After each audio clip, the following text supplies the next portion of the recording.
India के उड़ीसा राज्य के पुरी में चमत्कार की एक ऐसी कहानी है जिसे समझ पाना साइंस के बस की बात नहीं है।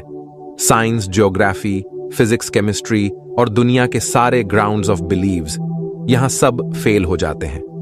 हिंदू मान्यता में 4 धाम होते हैं: बद्रीनाथ धाम, द्वारकाधीश धाम, रामेश्वरम और जगन्नाथपुरी। और यह कहानी है जगन्नाथपुरी की, जहां पर आज भी श्री कृष्ण का वास्तविक दिल धड़कता है। इस मंदिर के कुछ ऐसे रहस्य हैं जिनके बारे में सुनकर किसी के भी होश उड़ जाएंगे। वेस्टर्न कल्चर फॉलो करते करते हम एक ऐसे मोड़ पर तो आ चुके हैं जहां लोग भगवान के होने न होने पर सवाल उठाने लगे हैं। पर यही सवाल अब मैं आपसे इस वीडियो के बाद पूछूंगा। तो आइए जानते हैं जगन्नाथ मंदिर की रहस्यमयी कहानी। लेकिन उससे पहले अगर आप भगवान जगन्नाथ का सच्चे भक्त हैं तो वीडियो को एक लाइक करके चैनल को सब्सक्राइब जरूर कीजिएगा और कमेंट में जय जगन्नाथ जरूर लिखिएगा। दोस्तों, हर मंदिर में जहां मूर्तियां मेटल या स्टोन से बनती है, वहीं जगन्नाथ मंदिर में भगवान की मूर्तियां लकड़ी से बनी हुई हैं। ऐसा क्यों, आइए जानते हैं। 3102 बीसी में जारा नाम के एक शिकारी ने शिकार करते हुए गलती से तीर श्री कृष्ण के पैर पर चला दिया, जिससे श्री कृष्ण की मृत्यु हो गई। जब ये बात पांडवों को पता चला तो पांडवों ने द्वारिका आकर श्री कृष्ण की देह का अंतिम संस्कार करते हैं। उस अग्नि में शरीर तो जल जाता है, परंतु भगवान श्री कृष्ण का हृदय नहीं जल पाता है। ये देखकर पांडव श्री कृष्ण के हृदय को एक लट्ठे में बांधकर समुद्र में प्रवाहित कर देते हैं, जो बहते हुए पुरी के समुद्र तट पर जा पहुंचता है। गुप्त साम्राज्य के समय अवंती के राजा इंद्राद्युम, जो कि विष्णु जी के बहुत बड़े भक्त थे, उन्हें एक दिन सपने में आकर विष्णु जी ने एक नदी में डुबकी लगाने को कहा और यह भी कहा कि एक लकड़ी के तने में तुम्हें उस नदी में मैं मिलूंगा। इस सपने को देखकर अगले ही दिन राजा डुबकी लगाने चले गए। डुबकी लगाते वक्त राजा को नदी में थोड़ी ही दूर एक लकड़ी का तना दिखा। बिना देर किए राजा तने तक पहुंचे और उस तने को महल में ले आए। फिर राजा ने कुछ बहुत नामिक काश्तकारों को बुलाया, पर उनमें से कोई भी उस लकड़ी से एक मूर्ति नहीं बना पाया। कई दिन बीत जाने के बाद एक काश्तकार महल में आया और उसने राजा से कहा कि ये मूर्ति मैं बनाऊंगा, पर मेरी एक शर्त है। राजा ने काश्तकार से उसकी शर्त पूछा, क्योंकि राजा किसी भी शर्त को मानने के लिए तैयार थे। तो काश्तकार ने कहा कि ये मूर्ति बनाने के लिए मुझे पूरे 21 दिन का समय चाहिए और मैं चाहता हूं कि 21 दिन से पहले न तो कोई मुझसे बात करे, न मिले और न ही मेरे किसी भी काम में विलंब डाले। राजा ने खुशी खुशी ये शर्त मंजूर कर ली। मूर्ति बनाने का काम शुरू हुआ। रोज मूर्ति बनने की आवाजें भी आती थीं और धीरे धीरे वो आवाजें बंद हो गईं। अवंती की रानी को लगा कि शायद भूख प्यास से काश्तकार मर चुका है, इसीलिए उन्होंने जहां मूर्ति का काम चल रहा था उस कमरे के दरवाजे को खुलवाने की जिद की और राजा को उनकी बात माननी पड़ी। जैसे ही दरवाजा खुला तो उन्होंने यह देखा कि वहां कोई काश्तकार था ही नहीं। सिर्फ और सिर्फ 3 मूर्तियां थीं: भगवान जगन्नाथ, उनके भाई बलभद्र और उनकी बहन सुभद्रा। और उसी जगन्नाथ जी की मूर्ति में वो मेटल वाली चीज भी रखी गई थी, जो कि कुछ और नहीं, श्री कृष्ण का धड़कता हुआ दिल था। ये कोई नॉर्मल ह्यूमन हार्ट नहीं है, ये एंशिएंट एडवांस टेक्नोलॉजी का क्लियर सबूत है।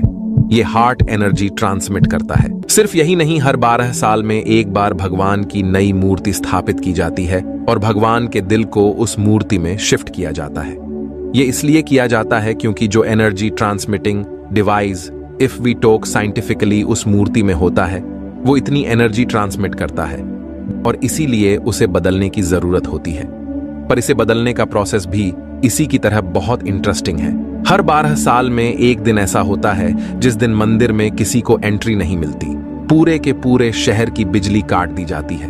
मंदिर के मेन पंडित की आंखों पर पट्टी और हाथों में बड़े और मोटे ग्लव्स पहनाए जाते हैं और 100% अंधेरे में इस दिल को निकालकर नई मूर्ति में फिर से स्थापित किया जाता है। जिन पंडितों ने इतिहास में यह सेरेमनी करी है, उनका कहना है कि उन्होंने देखा तो कभी नहीं, पर इस चीज को, जिसे हम ब्रह्म पदार्थ भी बोलते हैं, इसे हाथों में पकड़ने पर ऐसा लगता है जैसे जिंदा खरगोश पकड़ ले।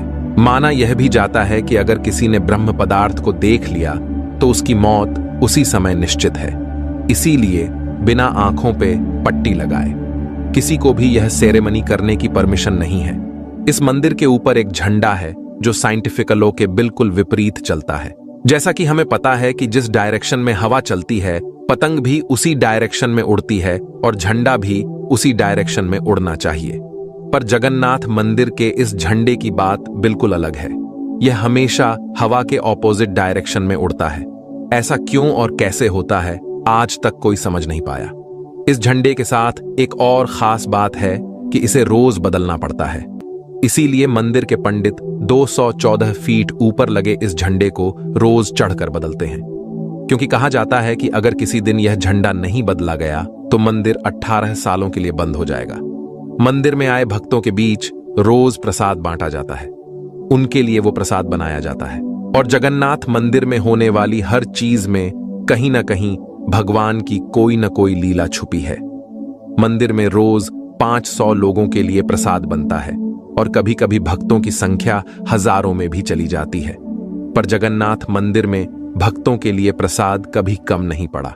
दिन भर मंदिर में प्रसाद बांटा जाता है और कहते हैं कि आज तक इस मंदिर में एक भी दाना प्रसाद न कम पड़ा है और न ही व्यर्थ गया है। पर ऐसा एस्टिमेशन इंसानों के लिए करना तो बहुत ही मुश्किल है। और ये बात यहीं खत्म नहीं होती। प्रसाद बांटने की मिस्ट्री तो है ही, उससे बड़ी मिस्ट्री है प्रसाद बनाने की। लकड़ी की आग पर 7 मिट्टी के बर्तनों को एक के ऊपर एक रखकर प्रसाद बनाया जाता है।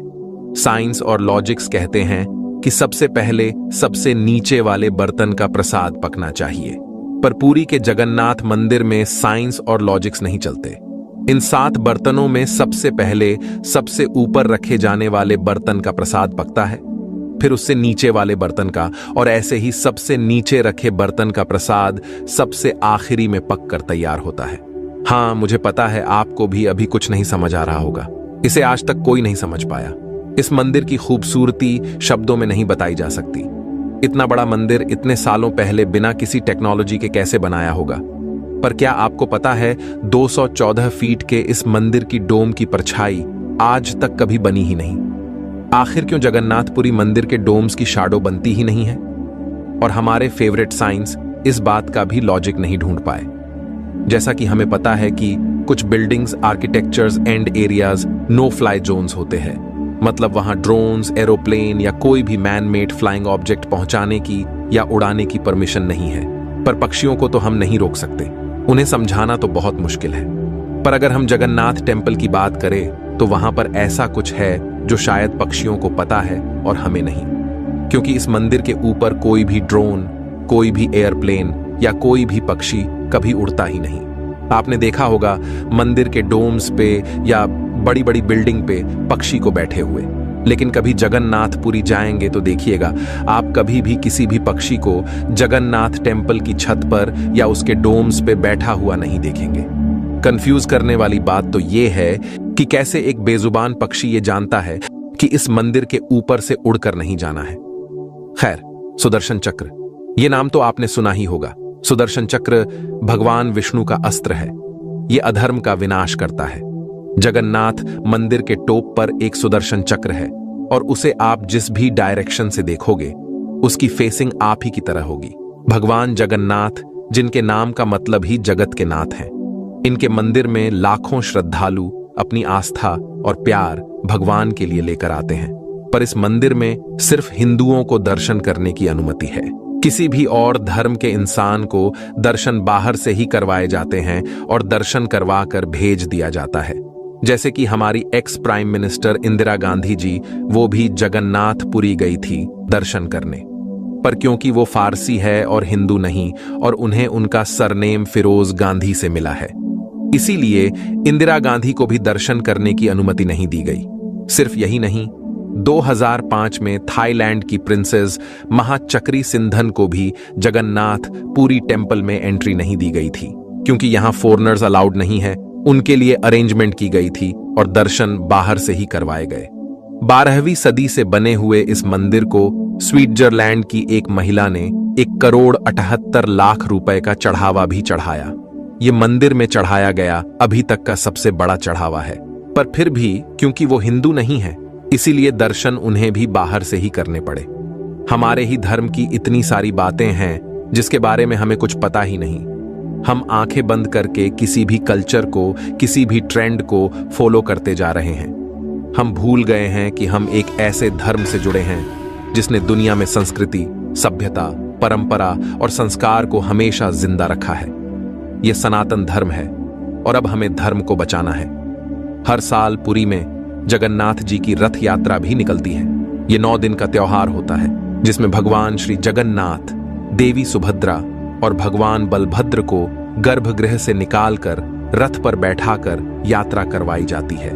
माना जाता है कि यह यात्रा इसलिए निकलती है क्योंकि भगवान 9 दिनों में प्रजा के बीच आकर प्रजा के सुख दुख को खुद देखते हैं और इस यात्रा में लाखों करोड़ों भक्तों की भीड़ हर साल इस यात्रा का हिस्सा बनती है। जगन्नाथपुरी मंदिर की मिस्ट्रीज यही खत्म नहीं होती। और भी बहुत सारी कहानियां हैं जो हम नहीं जानते, जैसे कि हर साल भगवान 15 दिन के लिए बीमार पड़ते हैं और भक्तों के लिए मंदिर में दर्शन बंद कर दिए जाते हैं। पर बहुत कम लोग जानते हैं कि ऐसा क्यों होता है। हम आशा करते हैं कि आपको यह वीडियो पसंद आया होगा। यह वीडियो देखने के बाद आपको क्या लगा कि भगवान सच में होते हैं, कमेंट में जरूर बताएं। और आप अभी तक हमारे इस फ्यूचर दृष्टि चैनल को सब्सक्राइब नहीं किए हैं तो सब्सक्राइब जरूर